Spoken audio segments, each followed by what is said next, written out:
आणि यानंतर एक अत्यंत मोठी बातमी, ठाकरे गटाची लोकसभेची यादी जाहीर झालेली आहे। बुलढाण्यामधनं नरेंद्र खेडेकर यांना उमेदवारी जाहीर करण्यात आली आहे। ठाकरे गटानं लोकसभेसाठी आपले उमेदवार जाहीर केलेले आहेत।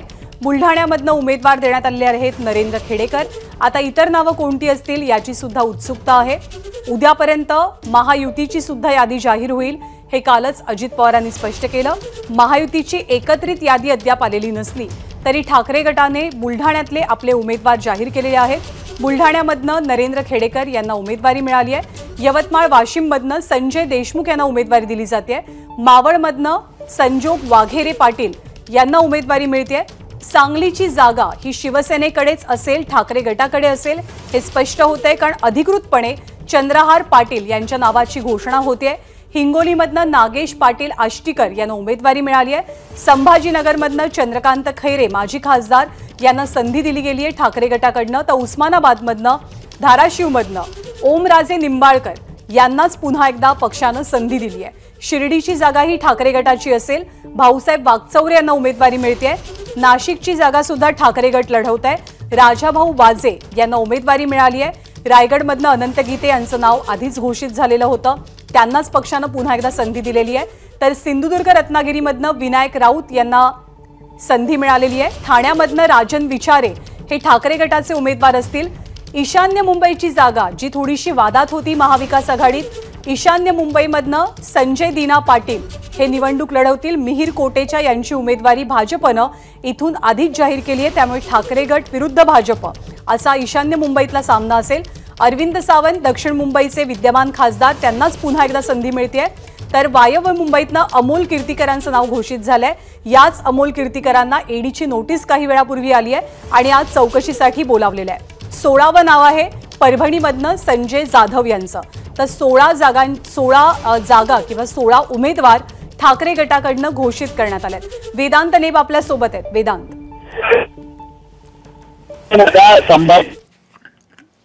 विविध प्रकारची यादी आपल्याला पाहायला मिळते, ज्यामध्ये तू नाव सांगितलं की बुलढाणा मध्ये नरेंद्र खेडेकर, यवतमाळ वाशिम मध्ये संजय देशमुख आहेत, मावळमध्ये शिवसेना ठाकरे प्रवेश केला होता। त्यासोबतच सांगलीची जागा जी अडचणीची होती, कारण तिढा त्या ठिकाणी कायम होता, तर शिवसेना ठाकरे गटाने चंद्रहार पाटील यांचं नाव जाहीर करण्यात आलेलं आहे। हिंगोलीमध्ये आता उद्धव ठाकरे यांनी दौरा केला होता, त्यामध्ये नागेश पाटील आष्टीकर यांचं नाव, तर संभाजीनगरमध्ये चंद्रकांत खैरे यांचं नाव आता निश्चित करण्यात आलेलं आहे। कारण तिथे काहीशी नाराजी व्यक्त केली होती, मात्र आता जो निर्णय घेण्यात आलेला त्यामध्ये चंद्रकांत खैरे यांचं नाव जाहीर करण्यात आलेलं आहे। धाराशिवमध्ये आपण बघतो ओमराजे निंबाळकर यांना पुन्हा एकदा संधी दिली आहे, विद्यमान खासदार ते आहेत। शिर्डीमध्ये शिवसेना ठाकरे गट प्रवेश केला होता। मध्ये नाशिकमध्ये आपण बघतो राजाभाऊ वाजे यांना उमेदवारी देण्यात आली होती, यामध्ये करंजकर यांचं नाव सुद्धा होतं। एक छोटीशी अपडेट वेदांत, एक छोटीशी अपडेट देते। संजय राऊतांचं उमेदवारी घोषित करतानाचं जे ट्विट आहे यामध्ये आपल्याला 16 नावं लिस्टमध्ये दिसत आहेत। सांगलीपर्यंतची ही नावं आहेत, परभणीपर्यंतची, पण त्यांनी ट्विटमध्ये असंही म्हटलंय की 17 उमेदवार आहेत। मुंबई दक्षिण मध्यमधनं अनिल देसाई यांच्या सुद्धा उमेदवारीची घोषणा संजय राऊतांनी आपल्या ट्विटमधनं केली आहे। वेदांत, नक्कीच ज्या प्रकारे आपण बघितलं दक्षिण मध्य मुंबईमध्ये सुद्धा चर्चा चालू होती, काँग्रेसने सुद्धा या ठिकाणी दावा केला होता, मात्र जाहीर करण्यात आले आहेत, ज्यामध्ये जसं सांगितलं की अनिल देसाई यांचं नाव सुद्धा, म्हणजे राज्यसभेचे खासदार होते, त्यानंतर आता समोर शिवसेना शिंदे गटात जर राहुल शेवाळे उमेदवार असतील तर त्यांच्या विरोधात शिवसेना अनिल देसाई हे निवडणूक लढवतील। त्यामुळे आपण जर बघितलं तर 17 उमेदवार, यातील काही जे उमेदवार होते त्यांची उमेदवारी ही उद्धव ठाकरे यांनी दौऱ्या दरम्यान जाहीर केली होती, फक्त लिखित स्वरूपात, म्हणजे यादी स्वरूपात ही येणं बाकी होती आणि आज अखेर ही यादी जाहीर केली होती। तर ही यादी कालच जाहीर होणार होती, मात्र वंचित बहुजन आघाडीची त्यांची भूमिका काय आहे हे लक्षात घेऊन ही यादी जाहीर करणार होते। मात्र आता आपण बघतोय की 17 उमेदवार शिवसेना ठाकरे गटाचे, एकूण 22 जागा शिवसेना ठाकरे गट लढवणार आहे, त्यातील 17 उमेदवारांची यादी आता शिवसेना ठाकरे गटाच्या वतीने जाहीर करण्यात आली आहे, ज्यामध्ये काही माजी खासदार असतील, विद्यमान खासदार असतील आणि काही नव्या चेहऱ्यांना संधी देण्यात आली आहे। ज्ञानदा, बरोबर आहे। आणि मुंबईतल्या 6 जागांपैकी 4 जागा या ठाकरे गटाकडे असतील, ही सुद्धा एक मोठी बाब आहे। अक्षय भाटकर सुद्धा आपल्या सोबत आहेत। अक्षय, काय अपडेट्स आहेत तुझ्याकडे? यामध्ये या यादीमध्ये एक महत्वाची जी लढत जी होणार आहे, संभाव्य लढत ती कल्याणची आहे। त्या कल्याणच्या लिस्ट बद्दल अजूनही उमेदवार जो आहे तो ठरला नाही, ही सगळ्यात मोठी गोष्ट या यादीमधली बघावी लागेल. आणि कल्याणमध्ये अजूनही केदार दिघे यांचं नाव चालतंय, त्याचप्रमाणे सुभाष भुईर यांचं नाव देखील मध्ये पुढे आलं होतं, पण अजूनही हवा तसा उमेदवार मिळत नसल्यामुळे अजूनही कल्याणच्या सीटवर कोण लढणार हे अजूनही निश्चित नाहीये. पण दुसरीकडे श्रीकांत शिंदे हे आधीपासूनच तयारी करून आहे, त्यामुळे श्रीकांत शिंदे यांच्या विरोधातली लढत ही प्रतिष्ठेची लढत असणार आहे, जशी ठाण्यातली लढत असणार आहे त्याचप्रमाणे. पण ठाण्यामध्ये राजन विचारे यांचं नाव हे आधीपासूनच जाहीर होतं आणि त्यांनी कामाला देखील सुरुवात केली होती, त्यामुळे राजन विचारे यांचं नाव आहे. पण कल्याणचं अजून नाव आलेलं नाही, जळगावचे देखील अजून नाव आलेलं नाही, उत्तर मुंबई अजून नाव आलेलं नाही. त्यामुळे काही सीट अजूनही महत्वाच्या सीट ज्या आहेत त्या बाकी आहेत अनाऊन्स व्हायच्या, हे देखील बघणं महत्वाचं आहे. तर उर्वरित ज्या 16 जागा आहेत याच्यावर कोणती सांगलीची एक जागा सोडली तर इतर सर्व जागा ज्या आहेत त्यांच्यावर डिस्प्यूट नाही, त्यामुळे त्या आता जाहीर करण्यात आलेल्या आहेत. कल्याणमध्ये कोण उमेदवार असणार हे देखील महत्त्वाचं ठरणार आहे. बरोबर आहे. ठाणे कल्याण या दोनही जागा ठाकरे गटासाठी सुद्धा तितक्याच प्रतिष्ठेच्या आहेत आणि शिंदे गटासाठी सुद्धा, त्यामुळे इथल्या उमेदवारांची सर्वाधिक उत्सुकता. राजन विचारे विद्यमान खासदार यांना ठाकरे गटानं पुन्हा एकदा ठाण्यातनं संधी दिलेली आहे, पण अक्षय तू म्हटल्याप्रमाणे कल्याणचे उमेदवार मात्र अजूनही गुलदस्त्यात आहेत. पुन्हा एकदा आपण वेदांतकडे जातोय. वेदांत, 17 उमेदवार घोषित झाले आहेत. महाविकास आघाडीचं जागावाटप विचारात घेता ठाकरे गट जास्तीत जास्त किती जागा लढवण्याची शक्यता आहे सध्या? ज्ञानदा, जसं आपण काही नेत्यांची शिवसेना ठाकरे गटाचं बोललो त्यांचं असं म्हणणं आहे की 22 जागा हे शिवसेना ठाकरे गट लढवणार आहे, त्यातील 17 जागांचे उमेदवार हे जाहीर करण्यात आलेले आहेत. जसं अक्षयने सांगितलं की 5 ज्या जागा आहेत तिथं अजूनही चर्चा सुरू आहे, कारण त्यामध्ये पालघरची जागा आहे. कल्याण लोकसभा मतदारसंघामध्ये श्रीकांत शिंदे जर उमेदवार असतील महायुतीचे तर त्यांच्या विरोधात कोणता उमेदवार द्यायचा. त्यासोबत हिंगोली ही जागा ही सुद्धा शिवसेना ठाकरे गटाकडे आहे, त्या ठिकाणी सुद्धा आपण बघतोय उमेदवार नाही. जळगाव मध्ये सुद्धा चर्चा चालू आहे, कारण 2 ते 3 उमेदवार तिथे इच्छुक आहेत. त्यानंतर उत्तर मुंबई ही जागा सुद्धा शिवसेना ठाकरे गटाकडे आहे, तिथे सुद्धा नेमका कोण उमेदवार असणार, कारण ज्या प्रकारे आपण बोलतोय की घोसाळकर कुटुंबातील एकाला तिथे तिकीट मिळू शकतं अशी चर्चा आहे, मात्र उमेदवार निश्चित झालेला नाहीये. त्यामुळे अशा 5 जागा आहेत ज्यावर अजूनही उमेदवार निश्चित केले नाही. कदाचित वंचित बहुजन आघाडी जर महाविकास आघाडी सोबत येत असेल तर मग या 5 पैकी 2 जागा या वंचित बहुजन आघाडीला दिल्या जाऊ शकतात.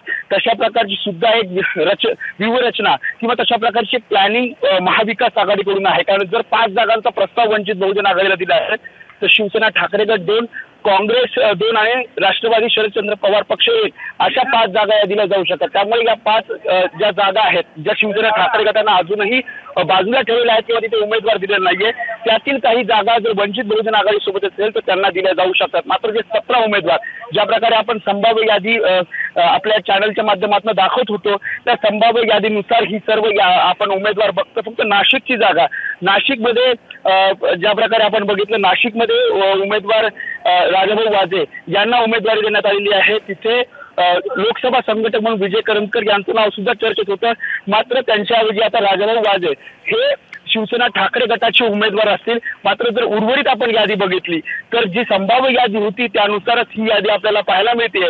आणि आता ज्या 5 जागा आहेत त्या 5 जागांसंदर्भातच चर्चा करून महाविकास आघाडी त्यासोबत वंचित बहुजन आघाडीच्या चर्चेला तयार असेल तर त्यांच्यासोबत चर्चा करून हे 5 उर्वरित जे 5 जागा आहेत त्यावर सुद्धा शिवसेना ठाकरे गट लवकरच उमेदवार जाहीर करेल. ज्ञानदा, वेदांत, आपण पुन्हा एकदा ही सगळी नावं सविस्तरपणे आपल्या प्रेक्षकांना सांगूया. एकूण 17 उमेदवार ठाकरे गटानं घोषित केलेले आहेत. वेदांतनं माहिती दिल्याप्रमाणे साधारणतः 22 जागा महाविकास आघाडीत लोकसभेसाठी उद्धव ठाकरेंचा गट लढवण्याची शक्यता आहे. यामध्ये नावं कुणाकुणाची पुढे आलेली आहेत. बुलढाण्यामधनं नरेंद्र खेडेकरांना उमेदवारी मिळाली आहे. यवतमाळ, वाशिम संजय देशमुख उमेदवार असतील. मावळमधनं संजोग वाघेरे पाटील यांना उमेदवारी जाहीर झाली आहे. सांगलीचे उमेदवार असतील चंद्रहार पाटील. चंद्रहार पाटील यांच्या नावाची घोषणा उद्धव ठाकरेंनी मिरजमधल्या सभेत केल्यानंतर काहीसा वाद निर्माण झाला. आज सुद्धा काँग्रेसचे एक शिष्टमंडळ सोनिया गांधींची भेट घेणार असल्याचं कळतंय. काँग्रेस सुद्धा आग्रही आहे, ही जागा सोडण्यास काँग्रेस तयार नाही. परंतु काँग्रेससाठी शिवसेनेनं ठाकरे गटानं कोल्हापूरची जागा सोडली आहे. त्यामुळे सांगलीवरचा आपला हक्क किंवा सांगलीच्या जागेचा आग्रह ठाकरे गटानं कायम ठेवल्याचं चित्र आहे. सांगलीतनं चंद्रहार पाटील लढतील. हिंगोलीचे उमेदवार आहेत नागेश पाटील आष्टीकर. संभाजीनगरमधनं ठाकरे गटानं संधी दिलेली आहे माजी खासदार चंद्रकांत खैरे यांना. धाराशिवचे उमेदवार असतील ओमराजे निंबाळकर, शिर्डीमधनं भाऊसाहेब वागचौरे अपेक्षेप्रमाणे निवडणुकीच्या रिंगणात उभे राहिलेत। नाशिकचे उमेदवार असतील राजाभाऊ वाजे। आता नाशिकमधनं महायुतीकडनं उमेदवार कोण असतील याची जोरदार चर्चा आहे, कारण तीनही पक्षांनी एक प्रकारे नाशिक मतदारसंघावरती आपला हक्क सांगितलाय। छगन भुजबळ किंवा त्यांचे कुटुंबीय सुद्धा निवडणूक लढवण्यासाठी इच्छुक असल्याची चर्चा आहे। हेमंत गोडसे यांना पुन्हा एकदा संधी मिळणार की नाही याची सुद्धा उत्सुकता आहे। आणि अशात महायुतीकडनं ठाकरे गटाकडनं राजाभाऊ वाजे यांना उमेदवारी नाशिकची मिळाली आहे। रायगडमधनं अनंत गीते निवडणूक लढतील, त्यामुळे सुनील तटकरे विरुद्ध अनंत गीते असं रायगडमधनं सामना आपल्याला पाहायला मिळेल। रत्नागिरी सिंधुदुर्गमधनं विनायक राऊत विद्यमान खासदार यांना संधी देण्यात आली आहे। इथून महायुतीचे उमेदवार कोण, नारायण राणेंच्या नावाची अत्यंत जोरदार चर्चा आहे, त्यामुळे विनायक राऊत विरुद्ध नारायण राणे असा हा सामना होतो का हे पाहावं लागेल। ठाण्यामधनं राजन विचारेंना पुन्हा एकदा संधी मिळते। ईशान्य मुंबई ज्या जागेवरनं सुद्धा थोडेसे मतभेद आहेत अशी चर्चा होती महाविकास आघाडीत, ती ईशान्य मुंबईची जागा संजय दिना पाटील यांच्या माध्यमातून ठाकरे गटाकडे जाते, त्यामुळे मिहिर कोटेच्या विरुद्ध संजय दिना पाटील अशी लढत असेल। दक्षिण मुंबईमधनं अरविंद सावंतांना पुन्हा एकदा उमेदवारी जाहीर झाली आहे। दक्षिण मुंबईतनं आता महायुतीचे उमेदवार कोण, दक्षिण मुंबईची जागा खरंच महायुतीत चर्चा असल्याप्रमाणे मनसेला दिली जाते का, तिथून बाळा नांदगावकर लढतात का, की आणखी कोणी सरप्राईज कॅन्डिडेट समोर येतो हे सुद्धा पाहावं लागेल। वायव्य मुंबईतनं अमोल कीर्तिकरांना संधी मिळाली आहे। अमोल कीर्तिकरांना खिचडी घोटाळ्या प्रकरणी कोविड काळातल्या ईडीची नोटीस आली आहे, ती बातमी काही वेळापूर्वीच आपण पाहिली। परभणीमधनं संजय जाधव यांना उमेदवारी दिली जाते, तर मुंबई दक्षिण मध्य जिथून सध्या राहुल शेवाळे खासदार आहेत आणि त्यांनाच पुन्हा एकदा संधी मिळण्याची शक्यता आहे, त्या दक्षिण मध्य मुंबईतनं अनिल देसाई राज्यसभेचे माजी खासदार ठाकरे गटाचे नेते यांची उमेदवारी जाहीर झाली आहे। त्यामुळे धाराशिवमधनं ओमराजे निंबाळकर, शिर्डीतनं भाऊसाहेब वागचौरे, नाशिकमधनं राजाभाऊ वाजे या सर्वांची उमेदवारी ठाकरे गटाकडनं जाहीर केली जाते। 17 जागांवरची नावं जाहीर झालेली असली तरी सुद्धा आणखी 4 ते 5 जागांवरचे उमेदवार कोण असतील याची उत्सुकता आहे। ही यादी खरं तर कालच येणं अपेक्षित होतं, परंतु आता वंचितला महाविकास आघाडीकडनं 4 ऐवजी 5 जागांचा प्रस्ताव दिला गेलाय आणि प्रकाश आंबेडकर सकाळी 11 वाजता आपली भूमिका जाहीर करणार आहेत, त्यामुळे कदाचित या 4 ते 5 जागांवरचे उमेदवार वंचितच्या अंतिम निर्णयानंतर घोषित होऊ शकतात।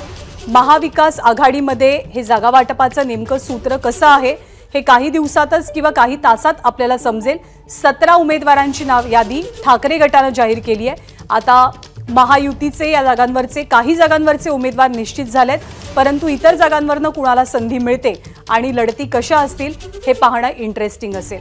आज पहिल्या टप्प्यातल्या उमेदवारी अर्ज भरण्याचा शेवटचा दिवस आहे। पहिल्या टप्प्याचे अनेक उमेदवार विविध पक्षांनी आधीच जाहीर केले, तिथे सुद्धा खूप इंटरेस्टिंग लढती आहेत आणि ठाकरे गटानं यावेळेला आपली यादी जाहीर करताना 17 प्रमुख चेहऱ्यांना संधी दिल्याचं पाहायला मिळतंय।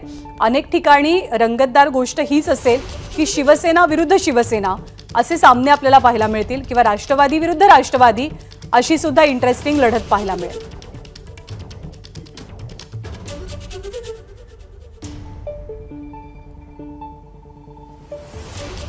तर ठाकरे गटानं लोकसभेची आपली यादी जाहीर केली आहे। रायगडमधनं अनंत गीते, रत्नागिरीमधनं विनायक राऊत, ठाण्यातनं राजन विचारेंना पुन्हा एकदा संधी मिळते।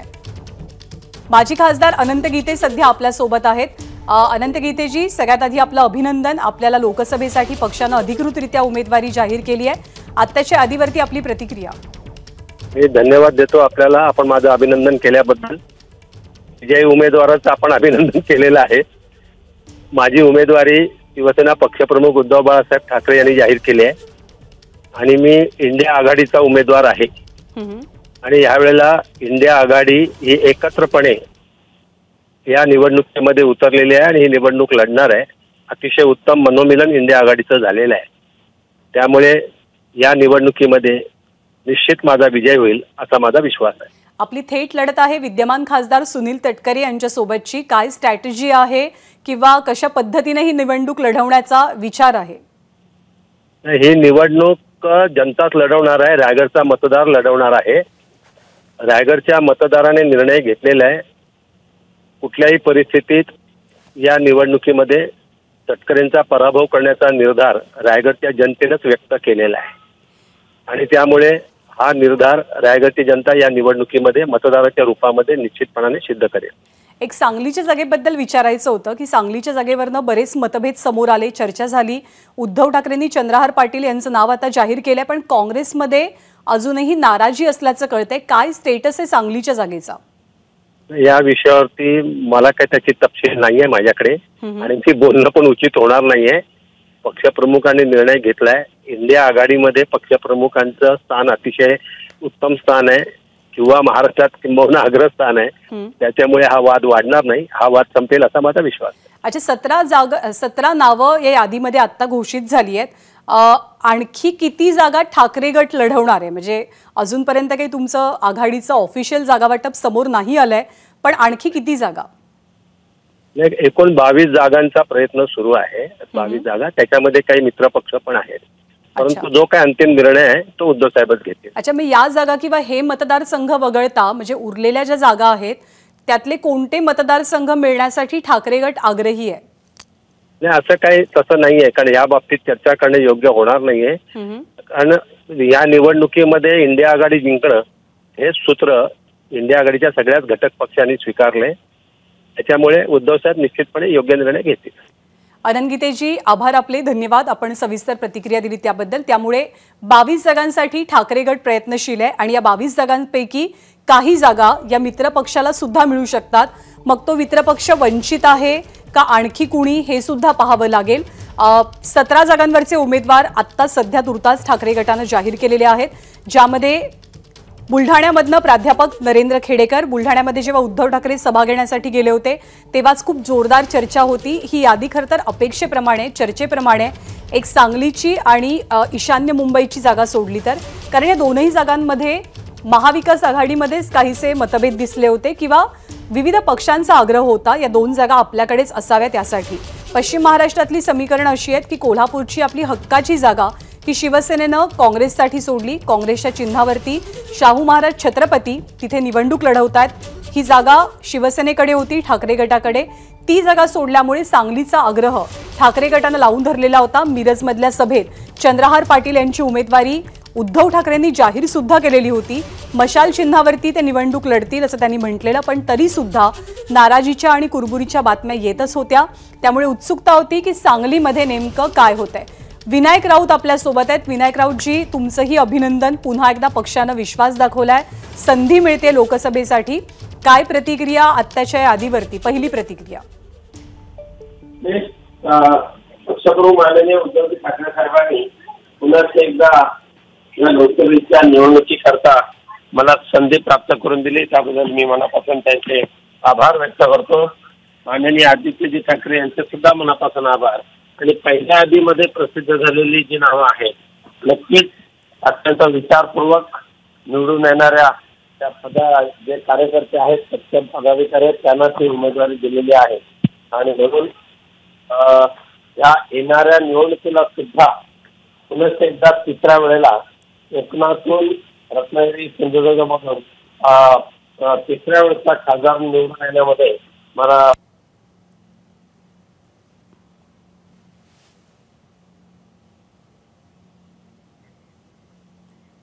विनायकरावजी, आपला आवाज पोहोचत नाहीये आमच्यापर्यंत. काहीतरी तांत्रिक अडचण असावी.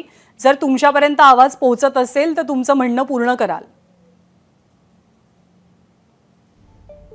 बहुधा काहीतरी तांत्रिक अडचण आहे, त्यामुळे विनायक राऊतांपर्यंत आपला आवाज पोहोचत नाहीये. परंतु तिसऱ्यांदा आपण निवडून येऊ आणि हॅट्रिक करू या मतदारसंघातनं असा विश्वास विनायक राऊत यांनी व्यक्त केलेला आहे. विनायक राऊत यांच्या विरोधात आता महायुतीचे उमेदवार कोण असतील याची सुद्धा कमालीची उत्सुकता आहे. नारायण राणेंचं नाव सर्वाधिक चर्चेत आहे.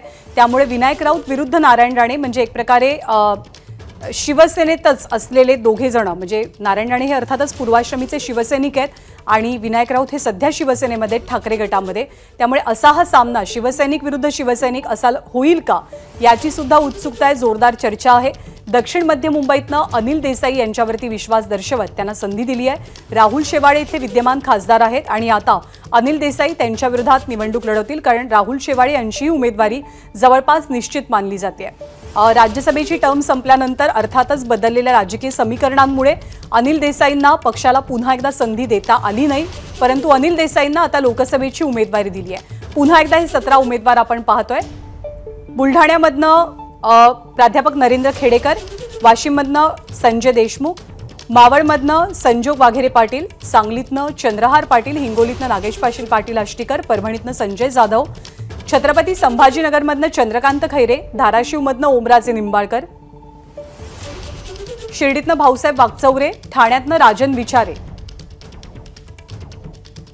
मुंबई उत्तर पूर्व म्हणजे ईशान्य मुंबई संजय दिना पाटील, दक्षिण मुंबई अरविंद सावंत विद्यमान खासदार, उत्तर मुंबईमधनं अमोल कीर्तीकर, रत्नागिरी सिंधुदुर्ग मतदारसंघातनं विनायक राऊत, रायगडमधनं अनंत गीते तर हातकणंगलेमधनं राजू शेट्टींना बाहेरून पाठिंबा देणारे ठाकरे गट. राजू शेट्टींनी महाविकास आघाडीमध्ये आपण प्रवेश करणार नाही असं सांगितलेलं होतं. मावळमध्ये संजोग वाघेरे हे ठाकरे गटाचे उमेदवार असतील. राजू शेट्टींनी भूमिका स्पष्ट केलेली होती की मी महाविकास आघाडीमध्ये येणार नाही, परंतु आपल्याला पाठिंबा दिला जावा आणि महाविकास आघाडीनं अन्य कोणता उमेदवार देऊ नये जर महायुतीचा पराभव करायचा असेल तर. त्यानुसार ठाकरे गट हातकणंगलेमध्ये राजू शेट्टींना बाहेरून पाठिंबा देईल अशी माहिती मिळते. खरं तर ही जागा हातकणंगलेची शिवसेनेकडेच आहे. धैर्यशील माने हातकणंगलेचे खासदार आहेत. शिवसेना दुभंगली, शिवसेनेचे 2 गट झाले आणि त्यानंतर आता तिथून हातकणंगलेमधनं ठाकरे गटानं तरी उमेदवार दिलेला नाही. राजू शेट्टींना पाठिंबा दिला जाईल असं जाहीर करण्यात आलंय. तर मुख्यमंत्र्यांच्या ठाणे शहरामध्ये राजन विचारेंना संधी मिळते. राजन विचारे तिथले विद्यमान खासदार आहेत आणि आता ठाणा लोकसभेची जागा ही आपल्याकडेच असावी यासाठी महायुतीमध्ये सुद्धा 2 पक्षांमध्ये काहीसा संघर्ष असल्याचं पाहायला मिळते. भाजपला ही सुद्धा जागा हवी आहे आणि अर्थातच शिंदे गटाला सुद्धा ही जागा हवी आहे. त्यामुळे ठाण्याची लोकसभा कुणाच्या पदरात पडते हे पाहावं लागेल. अरविंद सावंत आपल्या सोबत आहेत, दक्षिण मुंबईचे शिवसेनेचे ठाकरे गटाचे उमेदवार. अरविंद सावंतजी नमस्कार. सगळ्यात आधी तुमचं अभिनंदन. पक्षानं पुन्हा एकदा संधी दिली आहे. किती आव्हान असेल या निवडणुकीत असं तुम्हाला वाटतंय सध्याची राजकीय परिस्थिती पाहता? मला वाटतं आदरणीय उद्धवजींनी आम्हा सर्वांची जी नावं जाहीर केलीत ती पाहता तुम्हाला सगळ्यांना लक्षात येईल की ती सगळी नावं नाही आहेत, ती सगळी विजयी उमेदवारांची नावं आहेत. आणि निवडणुकीमध्ये जे काही देशात चालू आहे आजही ज्या पद्धतीने सूड भावनेनं कपटीपणानं जे राजकारण सुरू आहे ते देशाच्या इतिहासात कधीच असं घडलेलं नाही. आणि म्हणून देशातील जनता या सगळ्या संधीची वाट पाहत आहे की एकदा निवडणूक येऊ द्या म्हणजे यांना जागा दाखवता येईल. ज्या पद्धतीनं भ्रष्टाचाराच्या विरोधात यांनी राळ उठवली तो भ्रष्टाचार शिगेला नेण्याचं काम यांच्याच पक्षानं केलं. तो इतक्या घाणेरड्या पद्धतीनं भ्रष्टाचार केला तो उघडकीस आलाय. मग दुसऱ्याला बदनाम करायचं म्हणजे मग मी बदनाम आहे त्याच्याविषयी हा कसा बदनाम दाखवत ते डायव्हर्ट करायचं हा सगळ्या. म्हणून इलेक्ट्रॉनिक बॉन्डचा विषय आल्याबरोबर केजरीवालांना अटक होते. हे न कळले की आता माणसं धुतकुळी राहिलेली नाहीत. त्यामुळे भ्रष्टाचारात अखंड बुडालेले, वैचारिक भ्रष्टाचारात पण अखंड बुडालेले असा हा पक्ष आहे. त्यामुळे यात मला वाटतं आदरणीय उद्धवजींनी आम्हा सर्वांना जी त्याबद्दल पहिल्यांदा आमचे पक्षप्रमुख आदरणीय उद्धवजी ठाकरे साहेब यांना मनापासून धन्यवाद देतो. आणि ही सर्व आघाडी म्हणून जुटेगा भारत जितेगा इंडिया असं आम्ही आता पुढे जाणार आहोत. एक बाकीच्या मतदारसंघांबद्दल पण 1-2 छोटेसे प्रश्न आहेत ते विचारते. सांगलीबद्दल थोडीशी नाराजी अजूनही असल्याची कुणकुण आहे. आज काँग्रेसचे शिष्टमंडळ पूर्ण बरोबर नाही. मी जी आमची कमिटी ज्यांनी आम्हाला आदरणीय उद्धवजींनी दिली त्यावर मी भाष्य करणं हे योग्य होते आणि मी कुणावरही भाष्य करणार नाही. अच्छा, तर तुमच्या मतदारसंघाबद्दल प्रश्न विचारते. तुमच्या विरोधात कोण उमेदवार असेल याची खूप जास्त चर्चा आहे. मतदारसंघ भाजपकडे जाणार, शिवसेनेकडे जाणार का आणखी एक नवा मित्र या मतदारसंघातनं लढवणार? तुम्हाला कोण आवडेल तुमच्या विरोधात उमेदवार म्हणून? जो येईल तो. मला आवडण्या निवडण्यात काय माझ्या आवडीवर ते उमेदवार होणार आहे का? नाही ना. तो जो येईल तो त्याचा पराभव इथूनची जनता करेल याचा मला विश्वास आहे. येऊ द्या त्याचा मला विश्वास आहे. धन्यवाद. ओके, धन्यवाद आपल्या प्रतिक्रियेबद्दल. तर अरविंद सावंत दक्षिण मुंबईचे ठाकरे गटाचे उमेदवार, त्यांची प्रतिक्रिया आपण पाहिली. मुंबईच्या काही जागा, मुंबईच्या 4 जागांवरती आतापर्यंत ठाकरे गटानं आपले उमेदवार जाहीर केलेले आहेत. त्यामुळे 4 जागा 6 पैकी ठाकरे गटाकडे असतील हे स्पष्ट आहे. उरलेल्या 2 जागांवरती सुद्धा ठाकरे गटाचेच उमेदवार असतील की अन्य मित्र पक्षांना सुद्धा या जागा मिळतील याची उत्सुकता असेल। सांगलीबद्दल ठाकरे गटाच्या कोणत्याही नेत्यानं थेटपणे भाष्य केलेलं नाही। नाव आता जाहीर झालेलं आहे, पक्षप्रमुखांनी आपला निर्णय घेतलेला आहे, त्यामुळे याबद्दल अधिक भाष्य करणार नाही अशी भूमिका सर्व नेत्यांकडून घेतली गेल्याचं पाहायला मिळतंय। सांगलीबद्दल थोडीशी कुरकुर ही महाविकास आघाडीमधली बरेच वेळेला कानावरती आलेली होती। अंबादास दानवे सुद्धा आपल्या सोबत आहेत। अंबादास दानवेजी नमस्कार, आपलं स्वागत आहे। पहिली प्रतिक्रिया आताच्या शिवसेनेच्या ठाकरे गटाच्या लिस्टवरती। नाही, ही लिस्ट एक सर्वांशी चर्चा विचार विनिमय आताच्या घडीला एक मेरिट ह्या अँगलनी पक्षाने जाहीर केलेली आहे। मला वाटतं महाराष्ट्राच्या आम्हा सर्व शिवसैनिकाची जबाबदारी असेल हे सगळे उमेदवार कशा पद्धतीनं मोठ्या मताधिक्यानं निवडून आणावे लागतील। मध्यंतरीच्या काळामध्ये छत्रपती संभाजीनगरमध्ये कुजबूज होती तुमच्या नाराजीची की तुम्ही सुद्धा उत्सुक आहात, तुम्हालाही उमेदवारी हवी आहे। छत्रपती संभाजीनगरचे उमेदवार चंद्रकांत खैरे आहेत, तर तुमची प्रतिक्रिया त्याबद्दल?